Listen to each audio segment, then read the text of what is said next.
नमस्कार, मैं मानवी ठाकुर। आप देख रहे हैं न्यूज 24 फास्ट एक्सप्रेस। आज की कुछ खास खबरें। खबर शाहजहांपुर से है। थाना रोजा क्षेत्र अंतर्गत मोहल्ला दुर्गा एन्क्लेव निवासी सचिन ग्रोवर व उनकी पत्नी द्वारा सूदखोरों के आतंक से मजबूर होकर 30% ब्याज से परेशान पहले फता 3 वर्षीय अपने ही बेटे को जहर देकर हत्या की, फिर पति पत्नी द्वारा आत्महत्या कर ली गई। आखिर कितना मजबूर होगा परिवार? आपको बता दें, दिनांक 29/8/2025 को समाजवादी पार्टी के बहुत चर्चित नेता लखन प्रताप सिंह ने शाहजहांपुर में स्थित दुर्गा एन्क्लेव में शाहजहांपुर में बहुचर्चित सचिन ग्रोवर आत्महत्या कांड के संबंध में उनके मूल निवास दुर्गा एन्क्लेव निवास स्थान पर एक प्रेस वार्ता रखी, जिसमें उन्होंने शाहजहांपुर में हुए 27/8/2025 को बहुत चर्चित सचिन ग्रोवर आत्महत्या कांड, जिसमें सचिन ग्रोवर ने सूदखोरों से परेशान होकर अपनी पत्नी शिवांगी ग्रोवर 4 साल के बच्चे के साथ आत्महत्या कर ली थी। सचिन ग्रोवर ने सुसाइड नोट में सैंकी आनंद, विक्की, बग्गा, देवांग खन्ना पर मोटा ब्याज वसूलने के गंभीर आरोप लगाए थे कि किस तरह इन लोगों ने से परेशान होकर मुझे सुसाइड करना पड़ा। वहीं समाजवादी पार्टी नेता लखन प्रताप सिंह ने कहा कि आज 3 दिन बीत जाने के बाद भी सत्ता पक्ष का कोई भी नेता अभी तक पीड़ित परिवार से मिलने नहीं आया है और न ही पुलिस प्रशासन ने किसी तरह की कोई कानूनी कार्रवाई की है। आखिर पुलिस प्रशासन आरोपियों को पकड़ने में इतनी लापरवाही क्यों कर रहा है? वहीं मृतक सचिन ग्रोवर की सास व साले ने कहा कि जिन धाराओं में आरोपियों के विरुद्ध कार्रवाई होनी चाहिए उन धाराओं में मुकदमा नहीं लिखा गया है। हम लोग धारा 302 या धारा 306 में कार्रवाई चाहते हैं, जिससे कि भविष्य में इन लोगों की वजह से कोई और परिवार न उजड़े। भाई सपा नेता लखन प्रताप सिंह ने कहा कि आरोपियों के विरुद्ध अगर 3 दिन के अंदर कार्रवाई नहीं की जाती है तो हम रोड जाम आंदोलन करेंगे और यहाँ आंदोलन तब तक चलेगा जब तक आरोपियों को सजा नहीं मिल जाती है।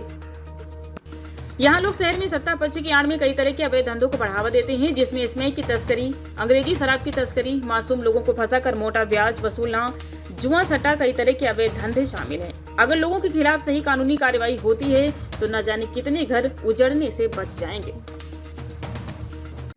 जी, क्या नाम है आपका? मोहित। ये कौन सा मोहल्ला है? दुर्गा एन्क्लेव पर। जो सचिन ग्रोवर थे, जो आपके कौन है ये? छोटा भाई। अच्छा, तो ये किस तरीके से उन्होंने सुसाइड किया और थाना रोजा पर जो आपने प्रार्थना पत्र दिया है और क्या कार्रवाई हुई और क्या मांगे आपकी? कोई कार्रवाई नहीं हुई अभी तक जी, किसी भी कोई कार्रवाई नहीं हुई अभी तक। हमारे पास कोई भी अपडेट नहीं आया था। आप जो हैं सचिन जो ग्रोवर है उनके कौन है? हम सबसे बड़े भाई। सबसे बड़े भाई। तो आपने जो प्रार्थना पत्र वगैरह जो थाना रोजा पर दिया है तो उसमें अभी तक क्या कार्रवाई हुई? अभी प्रशासन ने कोई कार्रवाई नहीं करी है। उन पर कार्रवाई तुरंत करें। हमें यही नहीं, मुकदमा तो उसमें दर्ज है शायद, मैंने देखा है, लेकिन अभी कोई अपडेट नहीं आया। तो उससे आप संतुष्ट नहीं हैं? अभी कोई तो संतुष्ट उत्तर नहीं। प्रदेश शासन प्रशासन से आपकी क्या मांगे हैं? हमारी मांग है भैया, जल्दी से कड़ी कार्रवाई हो, धारा भी चेंज करी जाए और पूरा जो है सही से कार्रवाई हो ढंग से।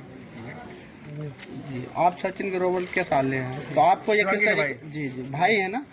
शिवांगी के भाई है ना? तो आपको ये किस तरीके से सूचना कब मिली थी, कैसे आपको ज्ञात हुआ ये जो प्रार्थना पत्र? मैंने पहले भी बताया है कि मैं बाहर जॉब करता था राजस्थान में पावर प्लांट में, तो हम लोग हर घंटे पे मैसेज डालते हैं जनरेशन का। वो जनरेशन जानने के लिए मैंने व्हाट्सअप खोला तो शिबू के नाम से फोटोज कुछ पड़े थे, तो मैंने उसको डाउनलोड पे लगाया। कुछ फोटो वैसी रहती थी खत्ते वगैरह के, तो उसको डाउनलोड पे जैसे ही मारा तो पहला शब्द जो मैंने पढ़ा उस पर लिखा था सॉरी मम्मी। इसी वो शब्द मैंने पढ़े तो मेरे दिमाग में कहा कि कुछ गलत होने वाला है या हो गया। तो मैंने वैसे ही अपनी वाइफ और मम्मी को फ़ोन किया कि जल्दी से भाग के शिबू के पास जाओ, देखो क्या हुआ। या हमने सोचा कि अगर अभी ना हुआ हो तो रुक जाएगा, लेकिन वो गई तो 5 मिनट बाद ये फोटो दोनों लोगों ने। तो जो अभी तक जो कार्रवाई हुई उससे आप संतुष्ट हैं? नहीं, अभी तक पुलिस का कोई फीडबैक हमारे पास नहीं है। और दूसरी बात, जो भी धाराएं इन्होंने लगाई हैं बहुत कमजोर धाराएं हैं, उनमें अग्रिम जमानत की व्यवस्था है। किसी में कोई भी कठोर कारावास का नहीं है। 2 वर्ष का कारावास है, जो कि कम से कम 8 वर्ष की कारावास। आप किन धाराओं में आप मांग करना चाहते हैं? 306 जो 302 के समान ही है। अगर 306 धारा में अगर कार्रवाई नहीं होती तो अगला कदम आपका क्या होगा? अगला कदम है कि हम आगे लड़ेंगे, हर हद तक लड़ेंगे। जाने माने संघर्षशील नेता और जनता के सुख दुख के साथ ही हम बात करेंगे लखन प्रताप सिंह जी से, जो पीड़ित परिवार है। तो अभी तक आपको क्या अपडेट अभी तक मिला था और क्या आपकी भी मांगे हैं?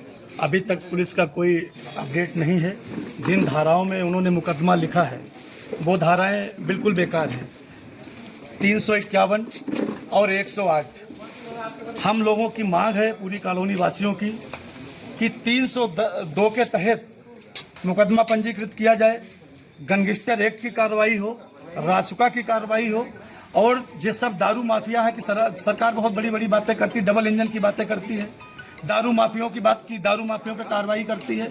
जब सुसाइड नोट में भी लिखा है कि जी हरियाणा से नंबर 2 की दारू का काम करता है, तमाम चीजें करता है, सट्टा का काम करता है, इसमें का ब्याज का 30% का, तो प्रशासन क्यों बुलडोजर नहीं चला रहा अभी तक? हम सबकी यही मांग है कि इन पर बुलडोजर चले, इनके मकानों पर, कि सब गरीब लोगों को चूस चूस के पैसा खींचा है इन लोगों ने, और 302 के तहत मुकदमा लिखा जाए। अगर प्रशासन 2 दिन के अंदर, वैसे तो हम लोग कल ही आंदोलन करने वाले थे, लेकिन कल सचिन ग्लोवर का हवन है, उनके परिवार वालों का हवन, उसमें इस वजह से हम लोगों ने कल का, पहले भी अखिलेश जैसे लोग तमाम लोग, एक अखिलेश नहीं, ऐसे तमाम हमारे युवा साथी शाहजहांपुर जनपद में शिकार हो चुके हैं कि हमारे जनपद में जुआ, स्मैक और चरस, नंबर 2 की दारू है खुलेआम, तमाम मोहल्ला चौक से लेके रामनगर से खुलेआम बिकती है, प्रशासन की नॉलेज में है। और कहीं न कहीं बड़े नेताओं के संरक्षण में जो लोग हैं वो लोग काम करते हैं, इसलिए उन लोगों पर कोई कार्रवाई नहीं होती है। आप चले जाइए चौक में, खुलेआम जुआ होता है, मैं नाम नहीं लूंगा आप लोगों के माध्यम से, 24 घंटा जुआ होता है, शहर के बड़े बड़े जुआरी वहाँ खेलने जाते हैं। पीड़ित परिजनों सहित आपकी क्या मांग है उत्तर प्रदेश शासन और प्रशासन? हमारी प्रशासन से मांग है कि 2 दिन का समय है प्रशासन के पास।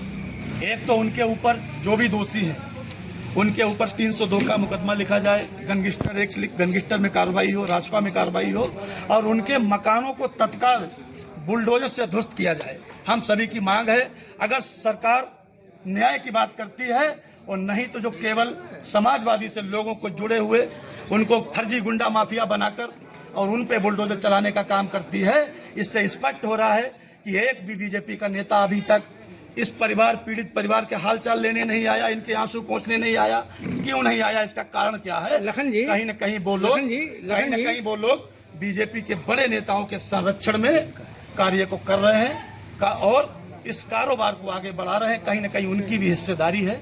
सीधा सीधा हम लोगों का आरोप है इस जनपद के एक बड़े मिनिस्टर पर, उनके संरक्षण में ये सभी लोग इन व्यापारों को आगे बढ़ा रहे हैं, चाहे वो जुआ का हो, चाहे सट्टा का हो, चाहे मैच का हो, और चाहे वो ब्याज का हो। जितने जो लोग इस टाइप का ब्याज करते हैं, आप लोग नोट कर लीजिएगा, शाहजहांपुर में देख लीजिएगा, सबकी गाड़ियों पर बीजेपी के झंडे लगे होंगे, और कहीं न कहीं अपने आप को एक बड़े नेता का बहुत खासम खास बताते हैं, और उनके इर्द गिर्द देखे भी जाते हैं। तो इसलिए सीधा हमारा आरोप है, और हम सभी की मांग है कि उन पर तत्काल कार्रवाई हो, अन्यथा हम लोग बहुत बड़ा आंदोलन करेंगे। हर खबर की अपडेट पाने के लिए बने रहिए न्यूज़ 24 फास्ट एक्सप्रेस के साथ।